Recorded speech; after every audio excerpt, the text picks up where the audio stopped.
बता दें, केंद्रीय मंत्री चिराग पासवान बिहार विधानसभा चुनाव में जिस तरह से सीट शेयरिंग का मामला सामने आया है, उस सीट शेयरिंग से बिल्कुल भी खुश नहीं है और अपने बहनोई अरुण भारती के जरिए एनडीए पर दबाव बनाने की कोशिश कर रहे हैं।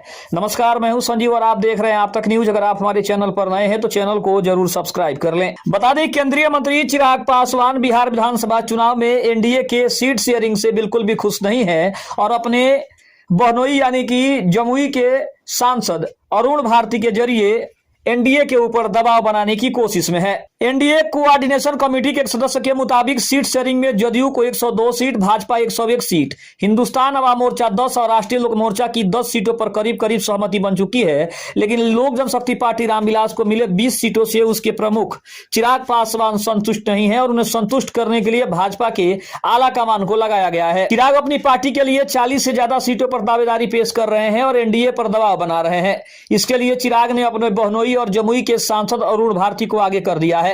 अरुण भारती ने 43 से 103 सीटों की मांग करके चिराग पासवान के गेंद को एनडीए के घटक दलों के पाले में डाल दिया है। मौजूदा बिहार विधानसभा का कार्यकाल 22 नवंबर को समाप्त हो रहा है। ऐसे में चुनाव की तारीखों की घोषणा जल्द होनी है।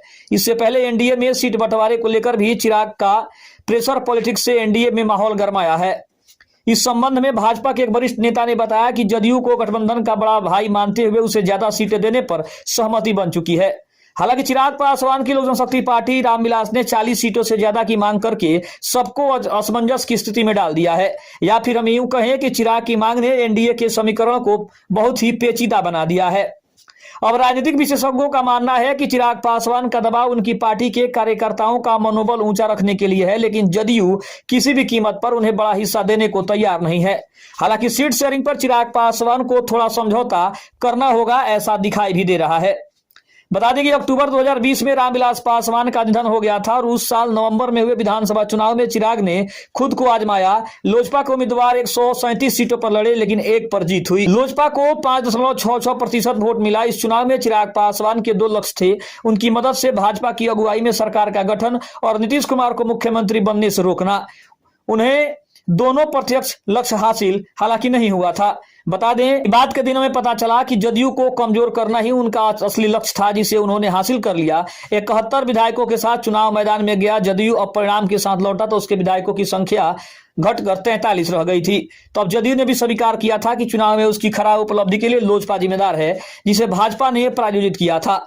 उस वक्त जदयू भाजपा के बीच मनमुटाव में चिराग फैक्टर बहुत कारगर साबित हुआ था। तो देखना अब यह है कि क्या चिराग पासवान अपने बहनोई अरुण भारती के जरिए कितना दबाव बना सकते हैं और आखिर कितनी सीटें अंत में उन्हें मिलती है, ये काफी दिलचस्प रहेगा। खबर कैसी लगी कमेंट में जरूर बताइएगा। तब तक के लिए धन्यवाद। जय हिंद, जय भारत।